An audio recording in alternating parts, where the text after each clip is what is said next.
자, 한국 증시에 정말 역사적인 순간이 찾아왔습니다. 코스피가 드디어 정말 아무도 가보지 못했던 미지의 영역 4,100선을 넘어섰거든요.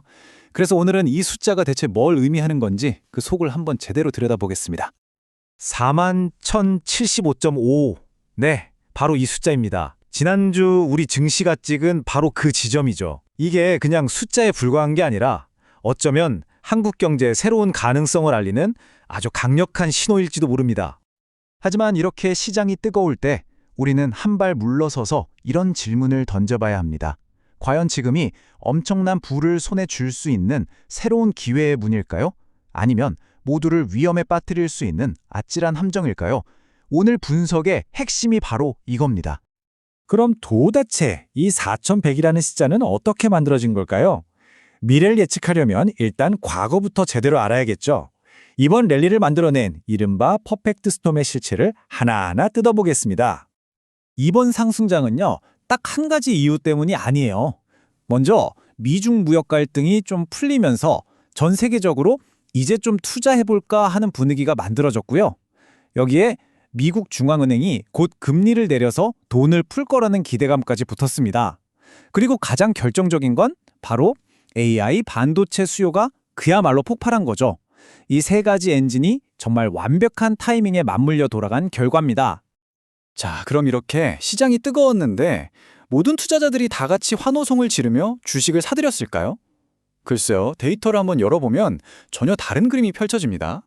여기서 정말 재미있는, 어떻게 보면 좀 놀라운 반전이 있습니다.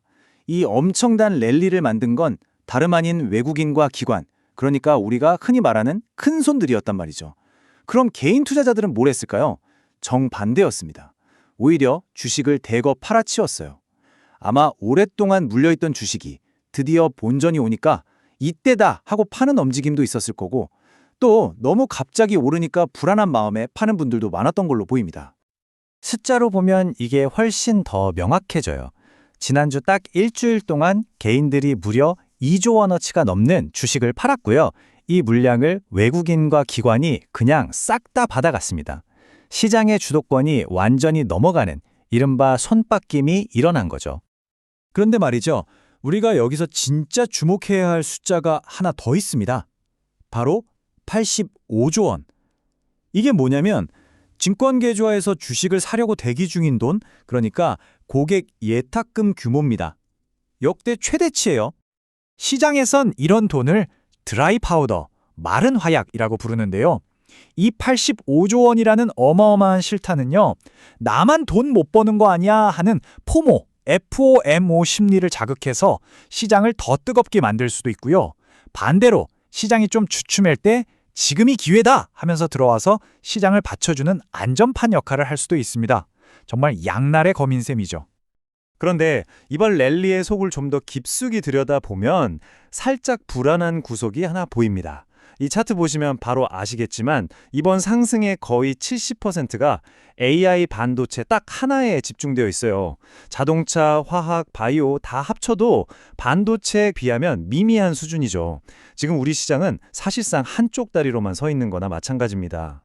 자, 지금까지 과거와 현재를 살펴봤으니 이제 가장 중요한 미래로 시선을 돌려보겠습니다.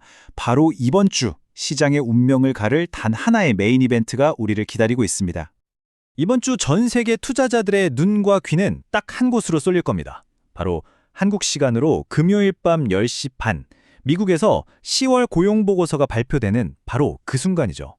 이날 나오는 숫자 하나하나가 시장의 방향을 완전히 바꿔놓을 수 있습니다. 그래서 지금 시장을 이해하려면 이 역설적인 말을 꼭 기억해야 해요.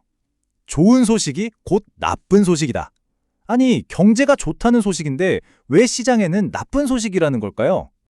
이유는 아주 간단합니다. 만약 고용보고서가 너무 좋게 나와서 와, 미국 경제 아직도 뜨겁네, 이런 평가가 나오면 미국 중앙은행이 굳이 금리를 내릴 필요가 없겠죠? 그럼 시장은 실망해서 주가가 떨어질 겁니다. 반대로 고용이 좀 둔화된다는 나쁜 소식이 나오면 시장은 이제 금리 인하하겠구나 하고 환호하면서 오히려 주가가 오를 가능성이 훨씬 커지는 거죠. 자, 그럼 이 중요한 발표를 앞두고 우리는 어떻게 해야 할까요? 지금부터가 진짜 실전입니다. 발표 결과에 따라 나올 수 있는 3가지 시나리오를 보고 우리의 투자 전략을 미리 한번 짜보겠습니다. 시나리오는 크게 3가지로 볼 수 있어요. 첫째, 보고서가 너무 잘 나와서 시장이 깜짝 놀라면 단기적으로 주가가 좀 빠질 수 있습니다. 바로 이때가 현금을 들고 기다리던 분들한테는 절호에 싸게 살 기회가 될 수 있겠죠. 둘째, 예상대로 고용이 좀 안 좋게 나오면 상승세는 이어지겠지만 너무 과열되는 건 아닌지 계속 지켜봐야 합니다. 마지막으로 그냥 예상했던 수준으로 나오면 시장은 아마 다음 지표가 나올 때까지 서로 눈치만 보면서 지지부진한 흐름을 보일 가능성이 큽니다. 이렇게 시장이 그야말로 칼날 끝에 아슬아슬하게 서 있는 지금, 투자자로서 우리가 마음속에 꼭 새겨야 할 원칙은 뭘까요?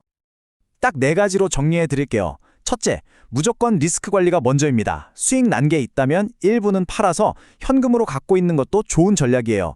둘째, 현금이 있다면 조급해하지 마세요. 인내심을 갖고 기다리면 조정이 왔을 때 분명 더 좋은 가격에 살 기회가 옵니다. 셋째, 남들 돈 번다고 조급해서 따라 들어가는 포모 절대 금물입니다. 마지막으로 단기적인 흔들림에 너무 마음 쓰지 말고 AI 슈퍼사이클이라는 큰 흐름은 변하지 않았다는 걸 기억해야 합니다.